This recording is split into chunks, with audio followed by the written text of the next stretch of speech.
I just want to say welcome to the Whalen Library. Tonight we are excited to have Professor Karen Teoh here to talk to us about the opening of China and the Chinese American experience. Dr. Teoh is a historian and a writer specializing in modern China, Southeast Asia, and Chinese migration. She's taught at Stonehill College, Bowdoin College, and Northeastern University, and is now a research associate at the Fairbank Center for Chinese Studies at Harvard. She's the author of Schooling Diaspora, Women, Education, and the Overseas Chinese in British Malaya and Singapore, 1850s to 1960s.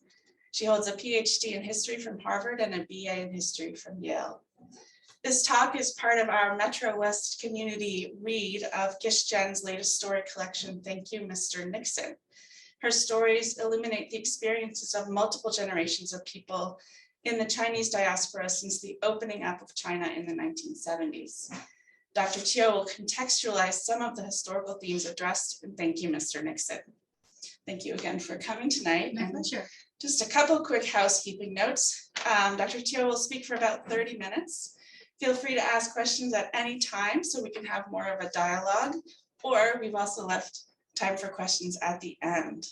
For those of you who are joining us on Zoom, feel free to put your questions in the chat and I will read them out loud, or you can unmute during the Q&A period and participate that way. Last note, Gish Jen is coming to next Thursday, October 6th. There are flyers here at the door, or you can find it on the library website. She'll be at the Good Now Library in Sudbury, or you can register to attend via Zoom. So now I will get out of the way and hand it over to Dr. Teoh. Thank you. Thank you, Courtney. And this is the camera, so I'll be looking Yeah. Hello, everyone. We're all adapting to the new setup here. Thank you so much, Courtney, and good evening, everyone. Thank you very much for spending part of your Wednesday evening here with us. Thank you to the Whalen Free Public Library for hosting, and again to Courtney and Michael for organizing all the logistics for this event. It's really a pleasure to be here. So as Courtney mentioned, I like to try and keep things relatively informal because we're in a hybrid format. We have a couple of folks here in person and most folks are on Zoom. For the sake of simplicity, I'll present for about 30 minutes. But during that time, if you have questions, do feel free to write in the chat box if you're on Zoom, or just to put your hand up and let me know. If it's something quick, I will definitely be happy to address it there and then. If not, we'll note the question and then we will all talk about it in the Q&A, which I think will allow for a little more interchange. Okay. So let me get right down to brass tacks. Sorry, I think we were at the cover page before, but here we are. Yes. Okay. So as you heard from the intro, there are a lot of themes that I will attempt to cover tonight, but I have actually saved all of you and myself by deciding to focus more heavily on just a couple of them, because it really is impossible to talk about all of these things that relate to the so-called reopening of China, right? From the Cultural Revolution to Nixon's visit to China, to migration to the US and Hong Kong, so on and so forth. These are all very large themes that deserve in-depth exploration in and of themselves. But I thought what we could do is to maybe favor a couple of those items, perhaps the first two that I mentioned earlier, instead of trying to tackle this very ambitious range of topics. To give you a sense for how these come together though, the reason that we have this range of topics going from about the 1970s all the way up to the present is that they form the historical background for Gish Jen's collection of short stories, Thank You, Mr. Nixon.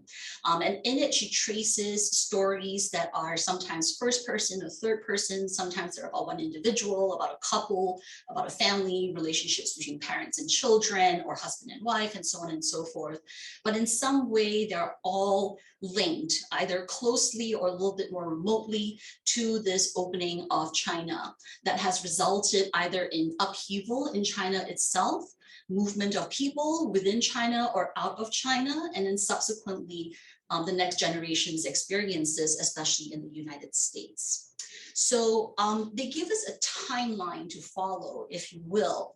And again, what I thought I would do is to maybe try and offer a couple of frameworks for thinking about these topics. So I'm going to offer that up in section 2.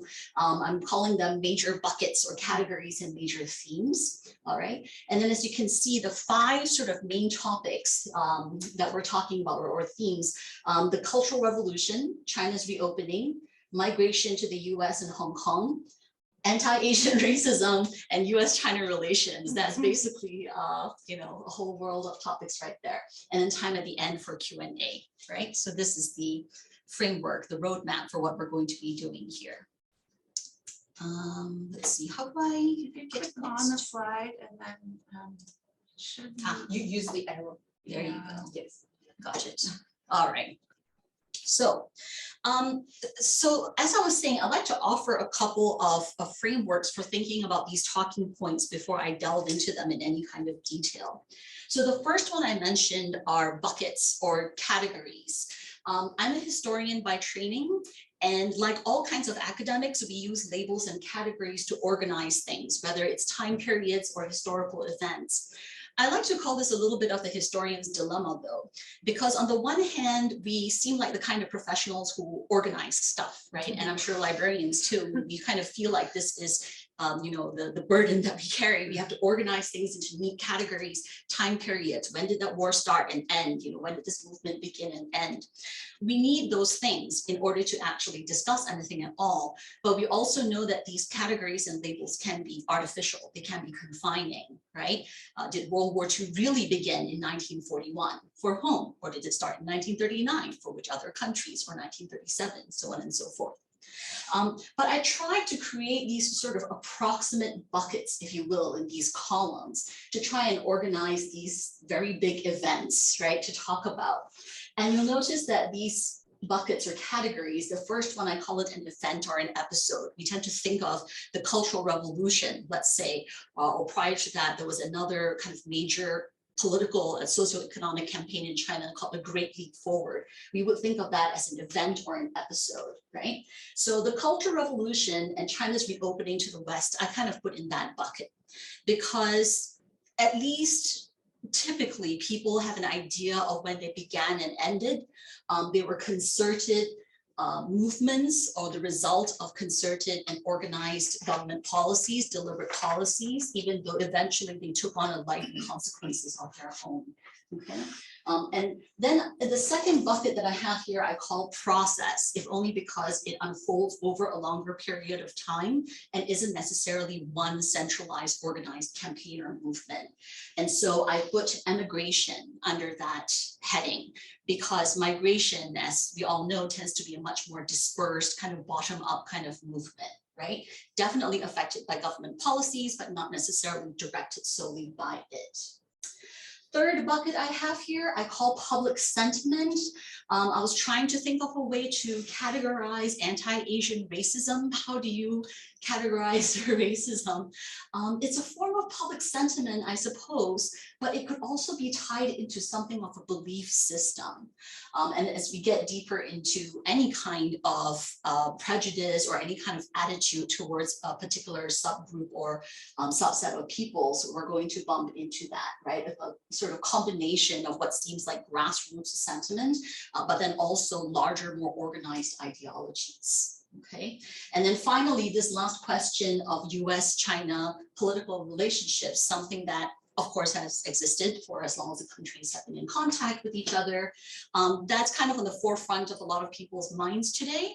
Has been for quite a while, right? Kind of goes up and down depending on what's on page 1 to 3 for those of us who used to read newspapers, the newspapers. But this is definitely front of mind right now. And for a long time, it seemed like belief systems and ideologies organized how that dynamic operated, right? It was a communism or socialism versus the capitalist West. Now that that is no longer so simply the case, and it hasn't been ever since China has started its opening up process in the 1980s, what then shapes that dynamic, right? How do we think about it, and how do we navigate the tension that these two countries clearly experience with each other? right? So that's one framework that I wanted to offer up. And feel free to push back, ask questions. This is definitely a work in progress. So,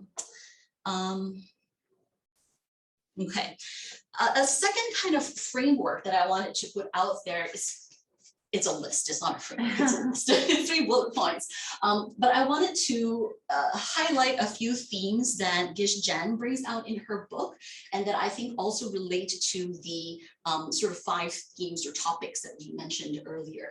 So one of them, of course, is the movement of people, migration and diaspora, right? Gish Jen really is writing about people who aren't located in China for like 90% of her stories. I believe most of them are actually in the US or in Hong Kong or elsewhere. But their sense of being from China, of China, and related to people in China is very powerful. So what does it mean to be Chinese? You can ask that question, I imagine, of any other kind of ethnic, racial, or cultural category. But what does it mean to be Chinese in this instance? Is it defined by race, by ethnicity? Can you elect to be Chinese by cultural affiliation? If you are not Chinese, by national citizenship or by some kind of legal definition, can you lay claim to that title? How does that work, right? What combination of those qualifications are involved? Second question is related, second theme, sorry, and it has to do with home and belonging, right? So if we say someone has emigrated, we're saying that they have exited, right? They have left that place of origin. How does that work though? What if that home is not the first place that that family has ever lived? What if they got there from somewhere else? What if that is actually their second, third, or fourth homeland? And that is something that could probably apply to many different families and many different communities and groups throughout human civilization, right? So how do you define home? How do you define the sense of belonging? For migrants and for those who live in diaspora, whether first generation or fifth generation, I think this question comes up unbidden. A lot of times people would just like to be at home wherever they are, right? That's the simplest state of the human condition. But why does this keep coming up? Why does this question of identity plague people so much? And for someone who didn't grow up in the US, who actually came here, not fully formed, but college age adults, so definitely not fully formed. It was very interesting to me as a person of Asian or Chinese descent from Southeast Asia to come to the US and then see how Chinese Americans experience being Chinese in America. And then as I stayed on for graduate school and for work, to meet other people who are Chinese, but from China, from Australia, from South Africa, and so on and so forth. So this question of home and belonging and identity definitely seems to come up, even when people don't really want to be fixating on it all the time. And I'm curious to see how that works out against this backdrop of China's reopening.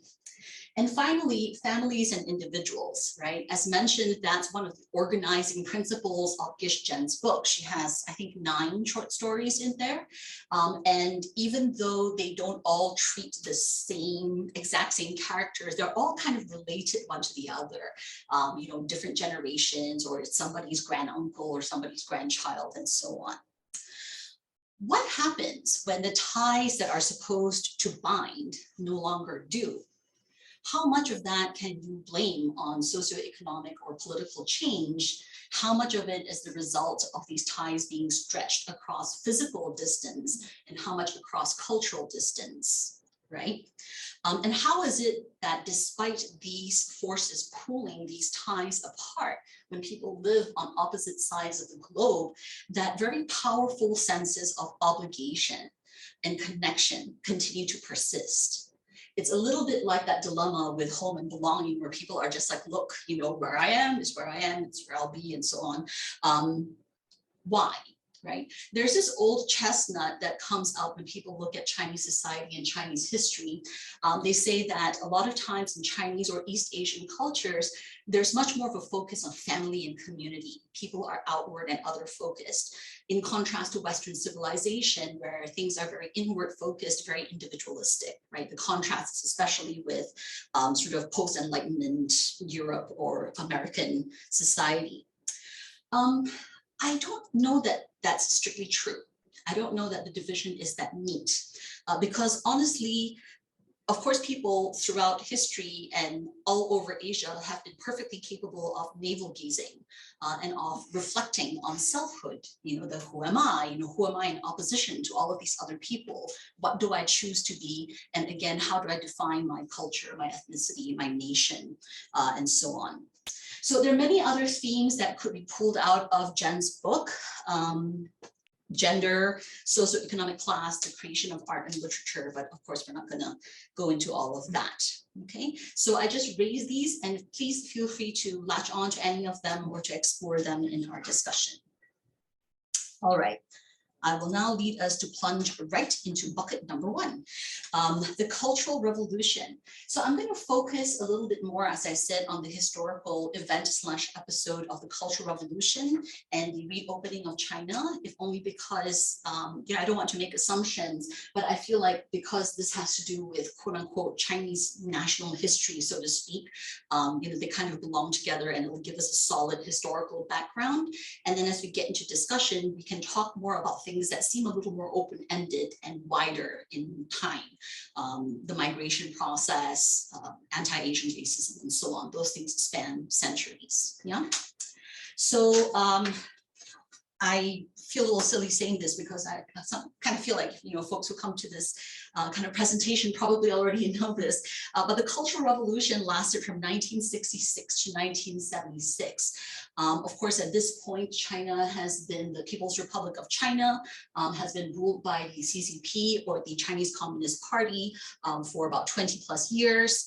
And the Cultural Revolution in particular was a socio-political campaign that grew into a sort of nationwide convulsion in which more than 1 million, well, millions really, were persecuted, imprisoned, tortured, and killed in the name of a cultural cleansing, if you will. But really the motivation for it was political, for those who would delve into the historical details. And history books today often portray it as a violent and damaging episode in modern Chinese history. So what happened is that in 1966, Chairman Mao Zedong was not exactly being edged towards the margins of power, but he had suffered a number of political setbacks. And so he rallied the Red Guard, coterie of radicalized political youth, against the elites of the Chinese Communist Party, because he feared that those elites were kind of pushing him towards the edges of power holding. Really, they were preparing to overthrow him. So he kind of, whipped up this youthful fervor and encouraged them to go out and to make revolution anew, because these youth were the next generation after those who had fought for the People's Republic of China to be formed in 1949. So in theory, this, quote, great proletarian cultural revolution was supposed to root out remaining agents of feudal culture, right, and reactionaries, meaning corrupt agents of capitalism. So any sort of remnants of bad old China or of Western capitalism that still remained had to be yanked out by the roots, had to be torn down, and had to be eliminated in order for China to progress, right, in its socialist development and towards its success. That was the theory. That was the rationale. In practice, as many revolutions do, it quickly spun out of control and became a vehicle for arbitrary or mob justice. It became a sort of excuse for settling scores, because those who would go about to promulgate and kind of exact this revolution were themselves sort of young, untrained, a lot of times just teenagers, right? Young people, college students who basically dropped out of school, stopped schooling, because revolution was more important work, right, as Chairman Mao said. And so they kind of spread out across the country. They were taking trains going from city to city and basically engaging in these people's trials, if you will, where people were put on trial for having violated, the sort of norms or the rules of socialist society. So again, it became a kind of way for people to settle scores, and at a higher level for people like Mao to get rid of political enemies. So there were in fact a number of political leaders, such as Deng Xiaoping, who later becomes leader of China. He was in fact purged twice during the Cultural Revolution. So his survival, like his like, don't call it a comeback. His sort of resurgence in 1978, 79 is actually kind of miraculous. And then what he takes China forward to with the economic reopening is quite amazing. Okay, so thinking about the Cultural Revolution as an event or an episode in Chinese history, again, I don't know that you would say the jury is necessarily out. It has been several decades, but it still remains a bit of an enigma. It remains a little bit fuzzy at the margins, because even though a lot of history books, a lot of research has been done on it, pretty large number of memoirs actually have been trickling out over the years. People who write about their experiences being a Red Guard, documentaries have been made and so on. There is still not a lot of official acknowledgement about what happened, whether it's from authorities, government authorities, or even from people themselves, because this was a time when, sadly, family members would turn against family members, neighbors and friends would turn against one another, kind of giving each other up and accusing one another of things. And then afterwards, when the dust settled, those who survived, because a number of people died, those who survived still had to coexist, right? So this was a very painful and difficult episode, and it was never really resolved. So a lot of silent trauma actually continues to exist, and it remains a politically sensitive subject that is not extensively discussed still. So as I said, it remains a little bit uncertain at the margins. There's, I think, a quick mention in Jen's book about somebody who might have been, I think there was a father or a grandfather who is killed. He is drowned by being thrown into a river by Red Guards during the Cultural Revolution. And another thing that more commonly happened when the Red Guard or when revolutionaries kind of, how do you put it, took to task the old feudal, corrupt capitalists and so on, was in what they called struggle sessions. Okay, so these were sort of public trials where they would, pull up the person who was being accused of these crimes. They might put what was the equivalent of a dunce cap on their head, written with characters accusing them of particular crimes, or insulting them, calling them certain names. That this was a running dog, that this was a landlord, and he bullied and killed people, and so on. And they would stand there, and then people would accuse them of crimes. They would shout and rail against them. Sometimes the abuse would turn physical. And so basically they would have to stand there and take the abuse. If they were able to kind of recant or to admit their crimes and apologize and so forth, they might be, quote, rehabilitated. Sometimes they were not, and they ended up imprisoned, exiled, marginalized, or worse. So this is, part of the archival evidence that does survive from that time period. And as I mentioned, this was not limited to, quote unquote, ordinary members of society. Sort of elite political leaders actually fell prey to this practice as well. So this started in 1966, and officially it didn't end until 1976, which is when Chairman Mao died, September of 1976. But by the early 1970s, the Cultural Revolution was beginning to dwindle. The state of affairs still existed in that people were still very fearful of political retaliation, of being accused by revolutionaries. Schools were shut down, formal institutions were shut down because all the youth were sort of out there doing revolution. But the most violent, the most difficult years were the first few. And tragically, the revolution had also begun to eat its young, as they would say, meaning that those who were the most enthusiastic proponents of revolution in the first years eventually found themselves on the receiving end of accusations because they fell prey to internal politics, to vendettas and settling scores and all of that. So they too ended up sometimes on the platform. Or another form of punishment, I think that was mentioned in Jen's book, is being sent down to the countryside. So urban intellectuals or people who basically lived in the cities were sent into the countryside to live with peasants to do rough work, hard work. The idea was to kind of purify themselves and learn from the working classes. It was also a form of punishment. It's hard labor, right? So being sent down was actually just another way to kind of exile people from where they used to be. So in 1972, And here are some pictures. I don't know if this is the Yes, one that that's the this is the one. one that you saw on the wall of a cave in Gansu, as one of our audience members is telling us.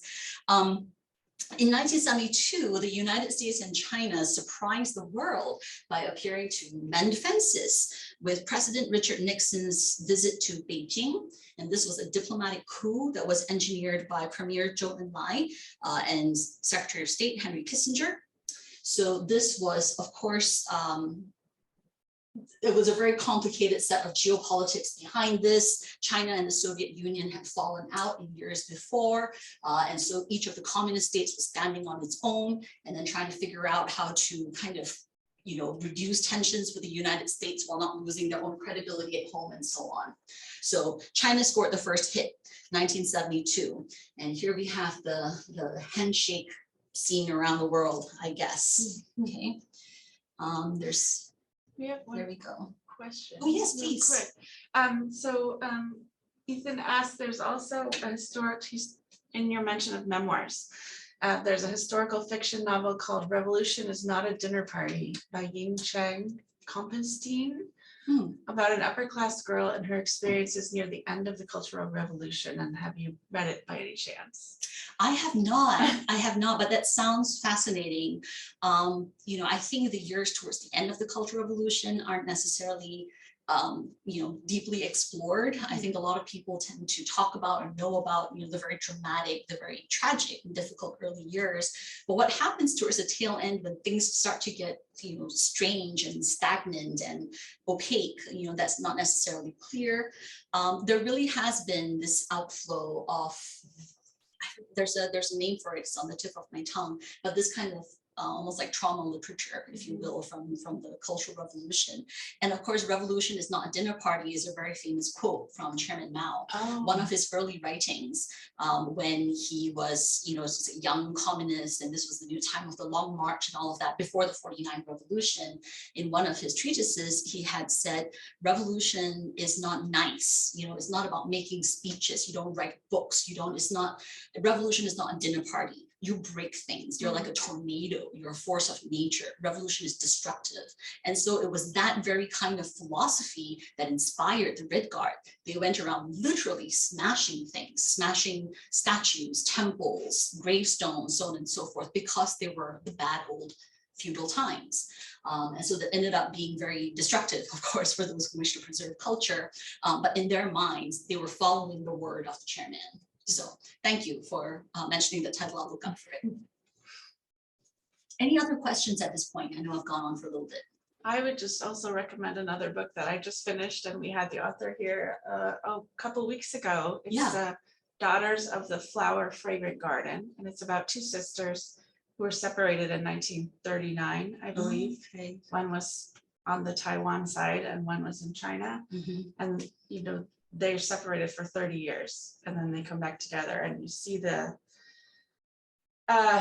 one of them goes through, this sort of gets sent down a couple times, and she sort of adopts the whole Communist Party ethos. And it's fascinating. I recommend, because you get two different views. What's the title of the book? Daughters of the Flower Fragrant Garden. Oh, yeah. And who's the author? Ju-Ching Lee. Okay. Yeah, I'll write it in the chat for the folks. Yeah, we'll have to compile a list of recommended readings.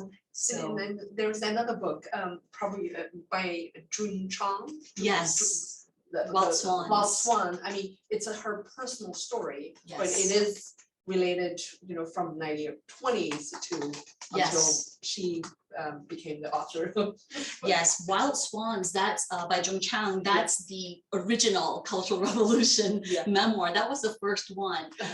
And actually, I could bring her in a little bit later because we're going to talk about what happens when China opens up, not only economically, but also in terms of cultural exchange. Chinese students are allowed to go abroad, whereas during the Cultural Revolution, everything was tightly sealed. The news was not getting out. People were not coming in.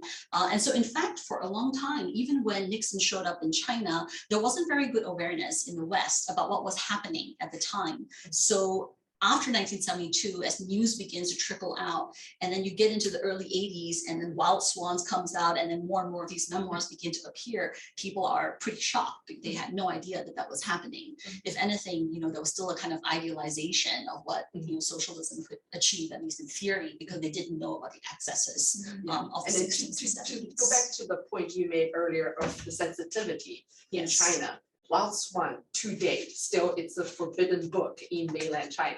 Is that so? Yes. It's been a long time. Yes. It's never published, public acknowledged. Wow. I received a copy in '92 when it was first published from a friend of Australia. When I was still in China, I received a copy of that book. But at that time, I couldn't, I'm sorry to digress. Please, it's fascinating. So we can probably come back later. Yeah, that's a perfect example of how, it continues to be this sensitive topic. And what's tricky is that you don't always know when the opening gets a little bit wider and if and when it's going to close up again, because there have been moments in time when, for example, a new museum is built and there's a section that says there's going to be an exhibition about the 60s and the 70s. So you go in there and you think, wow, they're actually going to put up something about the Cultural Revolution. And then you see maybe like one or two small displays and it's very modest, it's very small, and that's kind of it. And better than to be like, oh, where is the more stuff? It's uncertain, it's unclear, right? Much depends on the prevailing political winds. Yeah. So I was going to play a little bit of this clip, if only because I think part of it shows you Pat Nixon's red coat, which is a very important element, a symbol in one of the stories. Would you like to take a look? I don't know if you have time. Yeah, let me just play it from another window. Sure. So that, hold on one second.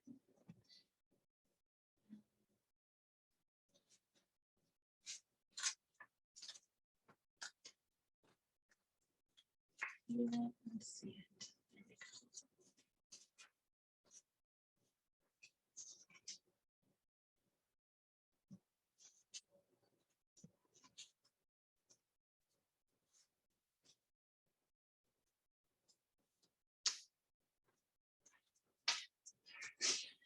On July 15, 1971, President Nixon requested time on national TV. The announcement I shall now read is being issued simultaneously in Peking and in the United States. Knowing of President Nixon's expressed desire to visit the People's Republic of China, Premier Zhou Enlai, on behalf of the government of the People's Republic of China, has extended an invitation to President Nixon to visit China. The effect was electric. The idea was almost unimaginable. The Washington Post said, if Mr. Nixon had revealed he was going to the moon, he could not have flabbergasted his world audience more. The Cold War was raging. In Southeast Asia, China was North Vietnam's ally, and Richard Nixon's credentials as an anti-communist were long-standing and impeccable. But in the fall of 1967, Nixon wrote a seminal article about Asia after Vietnam. Taking the long view, he wrote, we simply cannot afford to leave China forever outside the family of nations. There's no place on this small planet for 1 billion of its potentially most able people to live in angry isolation. In January 1969, in his first inaugural address, President Nixon confirmed his determination to change America's policy toward China. We seek an open world, a world in which no people, great or small, will live in angry isolation. On February 17, 1972, after 2 years of secret and delicate negotiations, the President and First Lady were on their way to China. If you're interested in the full clip, it's just under 6 minutes. Maybe we can put the link in the chat if anybody would like to see it. So I'm just going to scroll forward real quick because, like I said, I wanted to show you Pat Nixon's red jacket. Wow. Coat. Where is it? So there it is. I actually didn't, I think I'd seen the pictures, but I didn't remember it. So it's like, I must. And one stands there and sees the wall going to the peak of this mountain, and I think that you would have to conclude that this is a great wall and that it had to be built by a great people. I think one of the results of our trip, we hope, may be that the walls that are erected, whether they are physical walls like this, or whether they are other walls of ideology or philosophy, will not divide peoples in the world. That peoples, regardless of their differences in backgrounds and their philosophies, will have an opportunity to communicate with each other, to know each other, and to share with each other those particular endeavors that will mean peaceful progress. Okay, so everyone, you were reminded again tonight that Ronald Reagan was not the first one to use a wall as a political metaphor. Mr. Gorbachev, take down that wall. That wasn't original.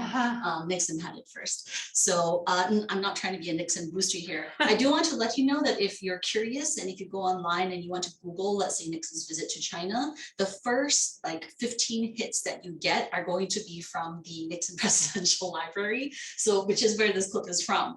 There's really no shortage of footage and archival stuff and people talking about it.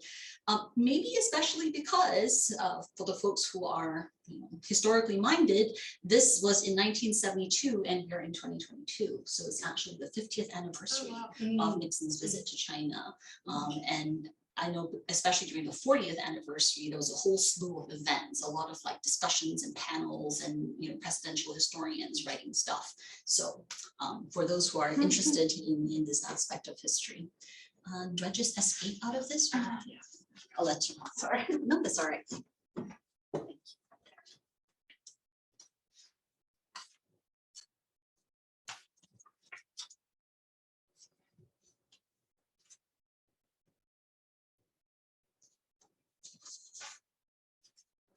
Thanks. Okay. So I'm going to move right along because I know that I promised just a half-hour talk and I'm getting a little bit over the line here. So as mentioned, the mid 70s, the Cultural Revolution draws to a close. 1976, Chairman Mao dies. A new era begins. Some scholars argue that the trauma of the era, the length of the Cultural Revolution, contributed to the economic change that came in the subsequent decades because of the deprivation, because of the excesses of the Cultural Revolution. The pendulum kind of swung pretty far in the other direction, and people were really ready to embrace market reforms, market-oriented reforms to spur growth and to ease the deprivation that they had experienced in prior decades. So that's certainly part of the explanation, but there are other factors involved. So I'm not sure if, can folks see the words under the? I don't think so. If you go to the more, Let's see. yeah, and then hide floating meeting controls. Okay, There you go. there we go. There we go. Okay, perfect. All right. So this, of course, is the era of Deng Xiaoping and the socialism with Chinese characteristics, which is basically, it's not even socialism light. It's basically embracing certain elements that would characterize a market economy, really, but that were necessary if China was going to be able to provide for itself, provide its people, right, with livelihoods, with the goods and services that they needed domestically, and then also to participate in international trade. So Deng Xiaoping, again, as I mentioned, had been purged twice during the Cultural Revolution, somehow managed to bounce back. And the third time, here he is in charge of everything. And his rule was really characterized by pragmatism, economic pragmatism, whereas it feels like the Cultural Revolution was driven very powerfully by ideology and politics, of course. The period of economic reopening was kind of driven by this sense of necessity, right? That we can compromise ideology, we can afford to be flexible if we want to survive. And this led to an openness to Western technology, science, culture, and trade, something that had not existed before. Deng Xiaoping really put this under the rubric of modernization. Okay, he introduced something called the 4 modernizations in these 4 areas: agriculture, industry, science and tech, and government. we don't have to go really in depth into them, but just to kind of give you a sense of this very large umbrella, basically covering all different sectors of China's economy and society, really leaving no aspect untouched. It's, some people say that the watchword in China went from liberation to liberalization. So, kind of political liberation to opening up the economy, decollectivizing agriculture, allowing people to have sometimes certain private plots of land where they could grow things and then sell excess produce on their own, permitting small businesses. So there are all kinds of ways in which from the highest level of government policy to individual households that you can feel the effects of these modernizations. And the major characteristics of this set of policies was decentralization, right, loosening up of centralized control from the government, and allowing material incentives to encourage people to work harder, meaning that if they work harder and produce more, they might have a chance to keep more of those, excess, let's just call them what they are, profits, okay? So as you can see, this is really shading into tools of capitalism, in fact. But to the Communist Party, to Deng Xiaoping, this just makes eminent sense. This, of course, is the man who, in opposition to the whole revolution is not a dinner party, said that, it doesn't matter if it is a black cat or a white cat, as long as it catches mice, it is a good cat. So I think you can kind of extrapolate from there what that means for socialism. Okay. Let's see. So some details on the four modernizations, happy to share the details later. Another sort of signal change, one of Deng Xiaoping's signal contributions that he enacted was establishment of special economic zones in 1980. And these special economic zones permitted foreign investment and technology transfer, both things that China needed very sorely to develop its economy. Right? The benefit, of course, is that if you think very long term, this is the basis for what helps China become the economic juggernaut that it is today. Because from 4 special economic zones in 1980, more were added over the years. There were 5 in 1980. Shenzhen, Zhuhai, Shantou, Xiamen, and Hainan, for those of you who know Chinese cities. 1984, 14 cities are added to that list. And in 1985, yet more open economic zones, the entire Yangtze River Delta, for example, are then also rolled up into these areas. And before you know it, you have all of these zones where foreign investment and tech transfer are permitted. So China is benefiting from these Western companies and manufacturers bringing their machinery, their engineers, their science, their know-how, right, their investment. And for China, it means jobs, it means factories. Again, this kind of creates the foundation for China becoming what I guess today we call the world's factory, right? Much of its wealth and progress over the last few decades have been built on manufacturing.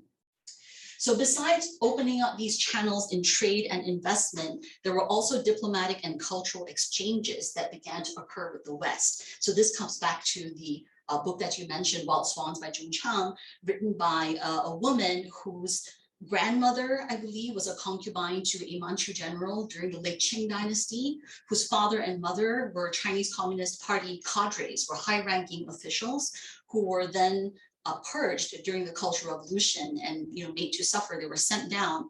And then Zhong Chang herself and her 4 siblings, I think, or 3 or 4 siblings, kind of joined the Red Guard. They didn't really want to. They were, I forget the details of the story. She was sent to the countryside. She became Yes, she was sent down. the barefoot doctor. That's right, the barefoot doctors. Like self-trained. Yes. Doctor, but she was one of the first generation who was able to study in UK. That's and she received her PhD as I think first ever Chinese nationals receiving English literature, a PhD in United Kingdom, and she settled there, became a writer, and she has written several more books since then. It's a remarkable generation, right? And it is remarkable when you think about what happened at that time, because the movement of people was so tightly controlled. To give you an example from Southeast Asia, Malaysia, where I grew up, the ethnic Chinese from Malaysia were not allowed to visit the People's Republic of China during the time of quote like high communism, right? Especially, let's say like the 1960s Cultural Revolution and onwards, because there was still a lot of fear of communism in other countries. After a while, they kind of loosened some of the restrictions. Only women were allowed to go, though, not men. The thinking being the men would be dangerous, but the women were not. So, they allowed women to go back and bring supplies for their families and so on. So all that was so tightly controlled, and yet, they did permit members of the elite, students, intellectuals to go overseas, to go to universities. Maybe there was some acknowledgement that that was necessary too, the foreign learning. At least some of them would come back and benefit the state, yeah?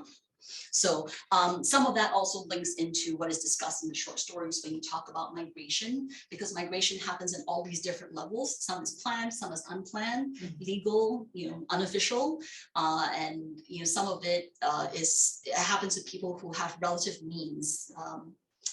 Not that she was wealthy, but Zhong Chang certainly had, certain connections that she benefited from, probably was doing better for parts of her life than other people who had very little opportunity and migrated in much worse circumstances. Right?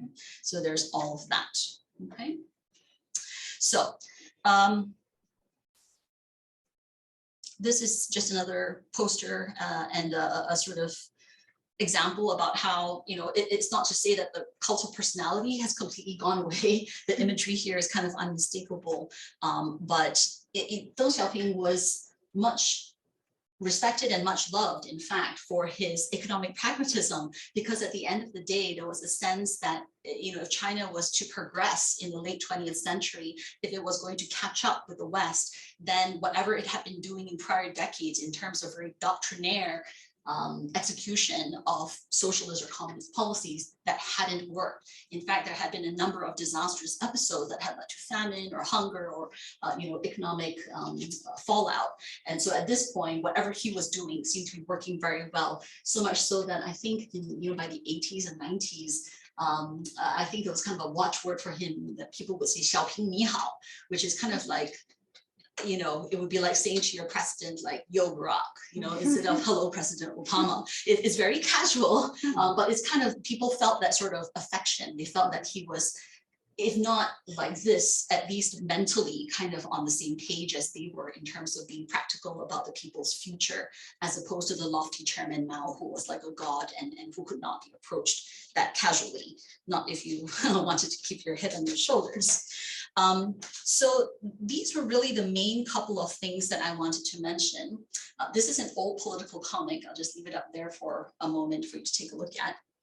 It's obviously from an earlier time. That's W.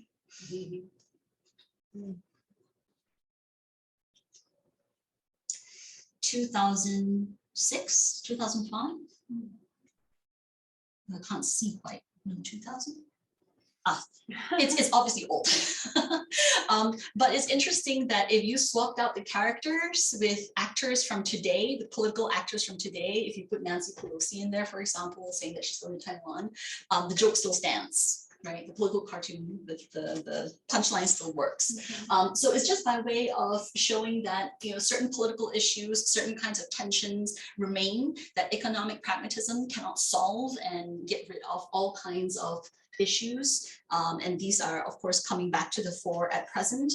I'm not going to detail all of them, but just to quickly run through some images to show you where we are now when we're talking about the outcome of all this reform and all of this revival.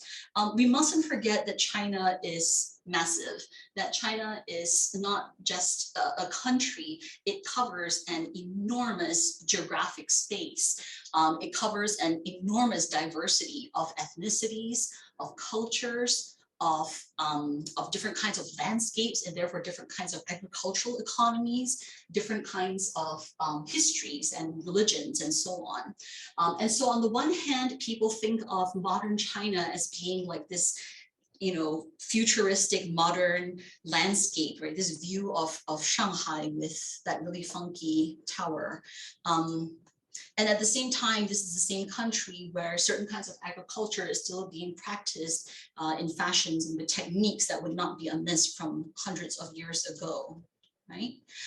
You think of a bucolic countryside where you have these, long-standing traditions, where you have families who have farmed the land for generations, you have this extensive history, you have this beautiful countryside, and then you also have this, the heavily industrialized landscape that is also struggling with the environmental degradation that is the result of these decades of rapid and heavy industrialization and manufacturing.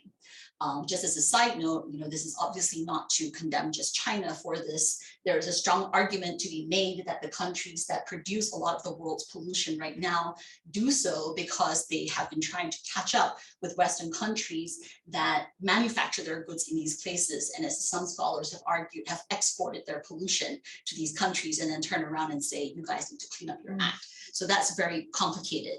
But again, just to show that China does contain all these multitudes of questions. A quick diagram on urban population. I don't think we need to go in depth into that. Everyone knows that its growing population is a challenge right now. And just some images to kind of take us to this point, this conflict between tradition and modernity, between what we seem to feel is this sort of soft and benign cultural history that we can look back on, that was China in the past, that China today is modern, it's aggressive, it's physical. But to kind of circle back to a phrase, the title of this talk, where we talk about the opening of China, it really should be the reopening of China. Because the 1970s were not the first time that China opened up or was open to the rest of the world for trade or for diplomatic, cultural, and intellectual exchange. The 2000s are not the first time that China is in fact one of the most powerful economic forces, not just in its hemisphere, but in the world. If you look back to the 15th and 16th century, maybe even the 17th century, China was actually one of the foremost powers on the globe in terms of its industry, its technology, its trade, its cultural development, its intellectual development, so on and so forth.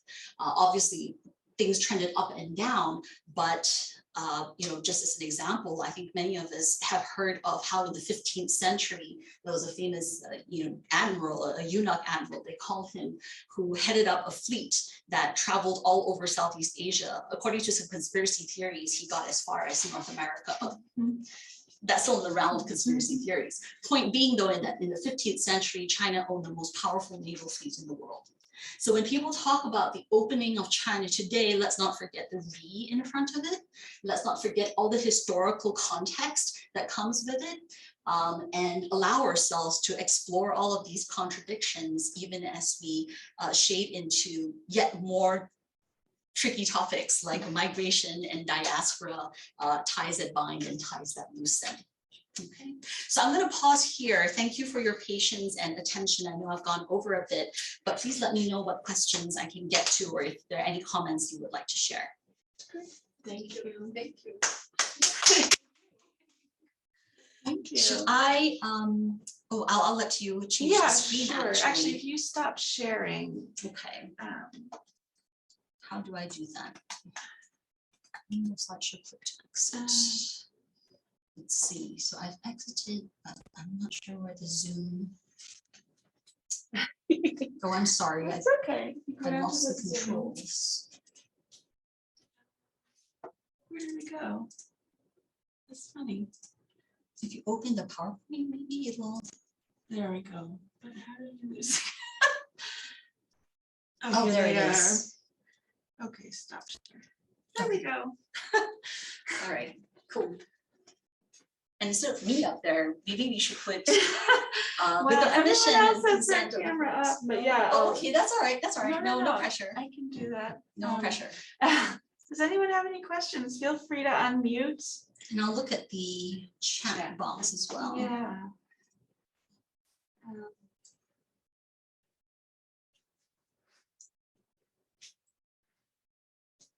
I'll just comment that I probably learned a little Chinese history in 8th grade geography, and I was a history major, American history major.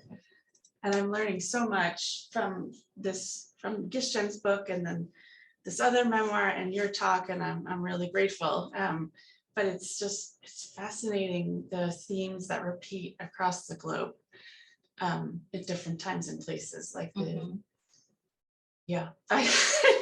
societal control and then explosion and revolution, and it's just everyone's doing the same thing at different times. Yes. That's crazy. There's actually, I wonder if I don't know if this will show up on people's screens, but I had a slide called historical challenges. Do you think I can share the You can share, slide? Yeah. you can share it.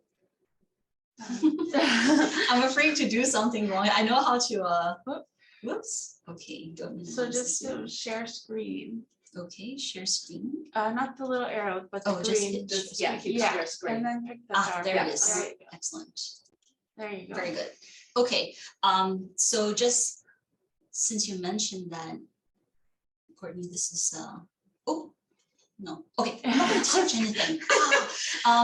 Yeah, so this is a list of historical challenges that this is actually from a slide that I show my students when I teach a course on modern China.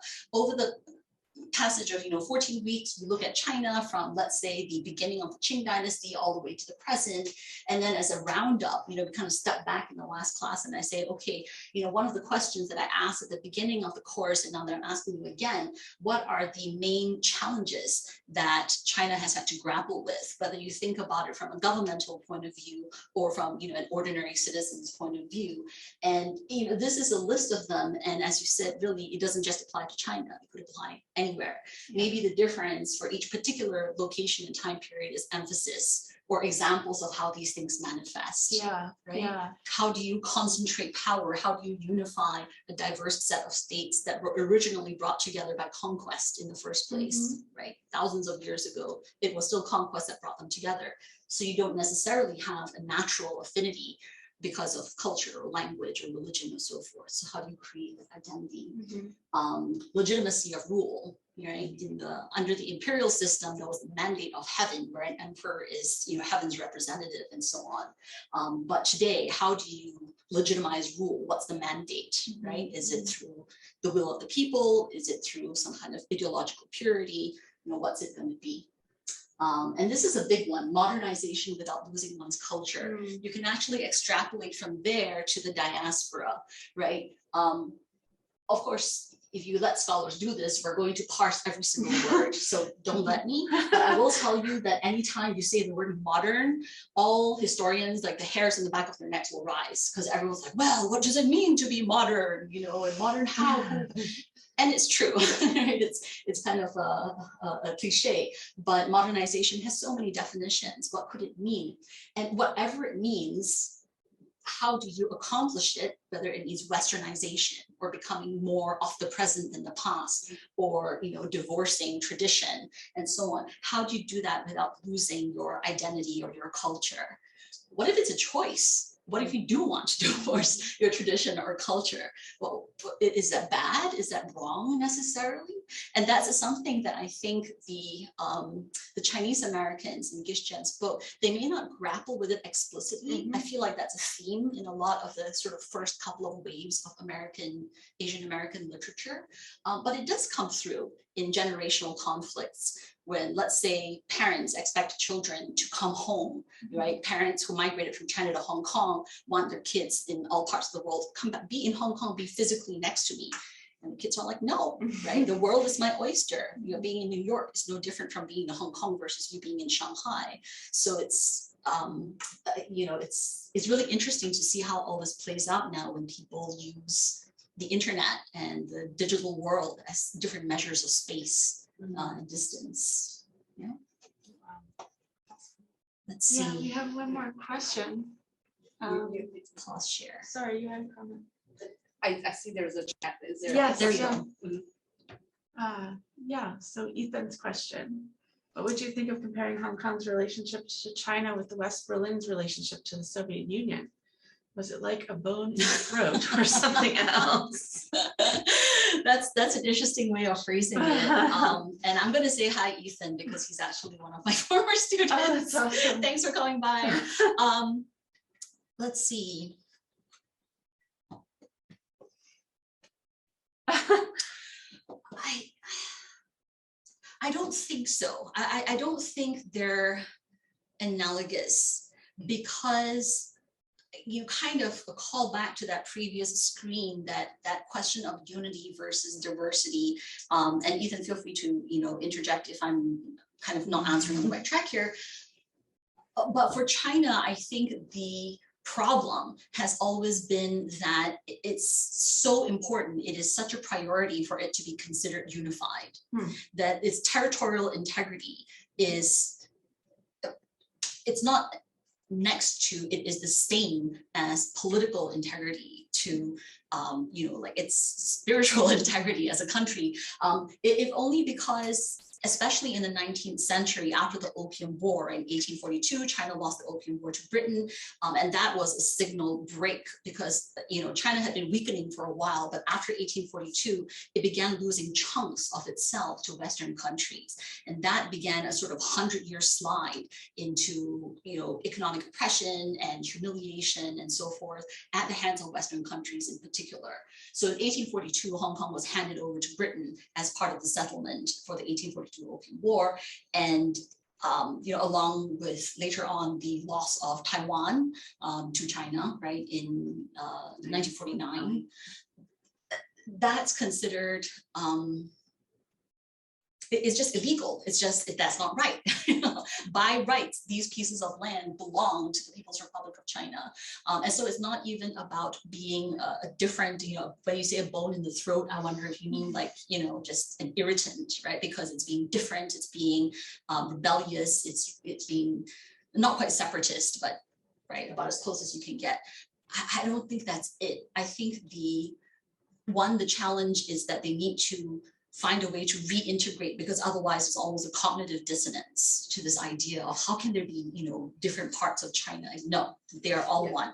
And the second is that if you couldn't already tell from the description of the economic policies, is that China plays the long game. Political scientists or political observers can correct me, but I think, based on what I've read and what I've seen, is that, one of the drivers of economic or political policy, whatever, is that China plays the long game. And so even if Hong Kong, even during the time of the handover in 1997, when it was returned to China, it still felt very much like people were, very determined to hold on to their sense of the Hong Kong identity. We will speak Cantonese, we will, continue to be a democracy, we will, continue to hold on to all these things that we got from British rule. China didn't just like come down hard on it immediately. They just said, okay, what is it? One country, two systems. Yes, 50 years. Right? We'll do that. And then you go over across the decades, right? Each decade, each year, maybe something happens, something's worn away, a generation passes, yet another generation comes, both in terms of age, in terms of political affinities. And the CCP is very good, I think, at taking a very long-term view of how to enact change or how to obtain its goals. And I think you can say that for possibly Hong Kong and Taiwan as well. So historians know better than to try and predict the future. But I might have wandered a little bit, Ethan, from your question, but I hope this picks up on what I think are some of the really interesting things that you raise. Great. And I think that also goes back to just like, the 5,000 years of history of China, the land territory has always been the center of every government, every dynasty, and then no different for CCP, right? So there's no way that unless something else happens. Yes. Can be, It actually ties into the 15th century, the voyages of Admiral Zheng He, the admiral that I was talking about, and the Ming naval fleet.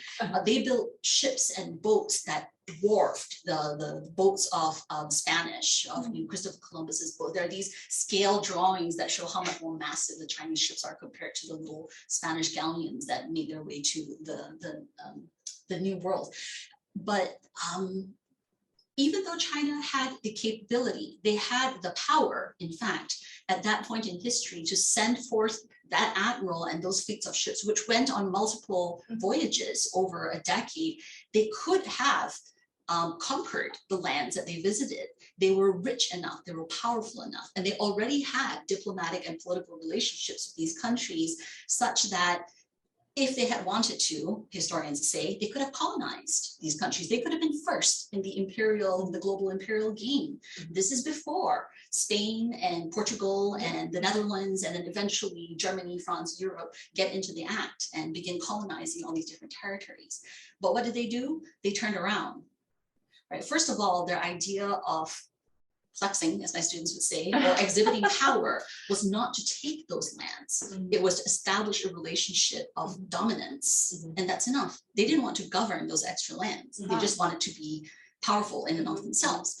And eventually the voyages were halted by force. The ships were burned, the maps were burned. They wanted to forget all about it. They defunded them because they believed that sea power was not going to be the way forward for China, that land power was ultimately the most important. They needed to defend their existing territories from attacks from the north, barbarians from the north, right, attacking the northern border.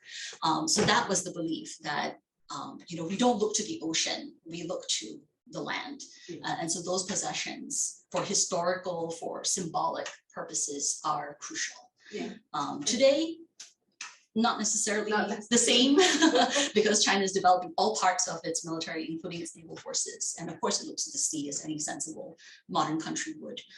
But for the sake of historical analysis, that makes some sense. And one of the, so actually this was when I was visiting Xi'an, and a friend of mine came along and he asked, so you said Xi'an is the center of China, for many dynasties. So where are all the remainings? It's only the city wall is there. I said, well, they destroyed everything on the ground. Every dynasty coming, they said, okay, the past one, now I'm going to do everything new. And what is their existence is actually buried under the ground. The all the tombs, terracotta and everything. That's right. But above the ground, there were very limited remainings because the new emperor came in and said, I'm going to build everything new. This is really, sorry, go ahead. No, I'm listening. I'm just like, is there anything like historians or you guys can say, what some perspectives on that? And I was like, until he asked me that question, I never thought about that. Like where are the ruins and so forth. I can think of two things. One is that different countries have different definitions of what constitutes an ancient ruin. So for example, in the US, right, if you were to go to Rhode Island or some other area where they have like, very old buildings, or in New England, we have all the colonial stuff, from let's say the 1700s, the 1800s. That's the beginnings for the United States of America. That's the early stuff, right? Whereas if you go to Italy, if you go to some part of Europe, and you say, all right, what's your old stuff? We're talking about 13th, 12th century Gothic cathedrals. We're talking about things that are just magnitudes of orders of magnitude older than what's in the United States. So it's interesting that your friend asked where's the old stuff.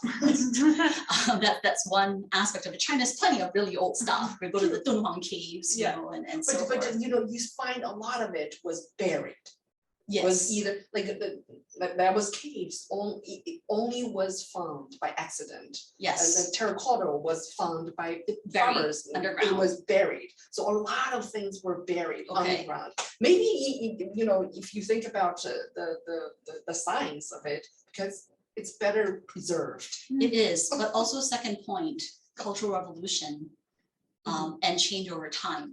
So yes, in the 1960s and 70s, the Cultural Revolution made a point of going around and actually demolishing a lot of old stuff, destroying old stuff, including, I think, some parts of the Ming tombs and outside of Xi'an. So not all of it was documented, so we can't say for sure, but a lot was lost during the time period. More damage was done, though, I think, by the imperial rulers over 2,000 years of history. Because as you said, when a new dynasty begins, they want to erase the old dynasty, not to pretend that it didn't exist, but just what use do they have for it? They were the bad old days, right? Dynasties change through violence. the new dynasty has to overthrow the previous. No dynasty says I'm around just for 200 years and I'm handing over the baton, No. right? They want to stick around. And so oftentimes there's usurpation, there's war. And so the new family that comes along has to justify its rule by saying the mandate to rule was handed to me because those guys were corrupt. Those guys were bad rulers. Yeah. And so they were also unreliable historians. So we need to get rid of their history books. We need to get rid of their, whatever their records. We're going to write a new version. Yeah. Right? Which is why for historians of China and graduate students or people who research China, there's tons of archives on the Qing dynasty, which was the last dynasty from 1644 to 1911. Stuff that was older than that. Some of it does survive, but a lot of it was gotten rid of. Yeah. So there's this really interesting tension where again people say, oh, China, it's such an old place, right? Oldest continuous bureaucratic state in the world, and all this respect for tradition and their ancient blah blah blah. And there they are, with this fascinating conflict between the very old and the new, always renewing. Yeah. Right? Get rid of the feudal, get rid of the previous dynasty, get rid of the blanc. And so that's why I want to challenge some of these old stereotypes about, again, the lost in the mist of time kind of, exotic country, or the, the East Asians are all about community and family. They don't, think they're not selfish. They're plenty of selfish people, right? In Chinese literature and Chinese history. So, do we have any other questions or comments? I know I've been talking a lot this evening. I think we do.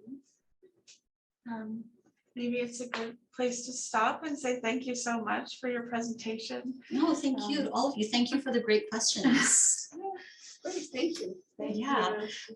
If folks are curious about any of the books that we've mentioned, if you want any recommended readings or so forth, I can leave my contact information with Courtney. Do feel free to get in touch with me. I'm happy to share, to discuss. Definitely. Okay. Would like to read the book. Thank you. Thank you. Excellent. Thank you everyone for being here. I'm sorry I couldn't see your faces, but we'll feel the love. So. Okay. Awesome.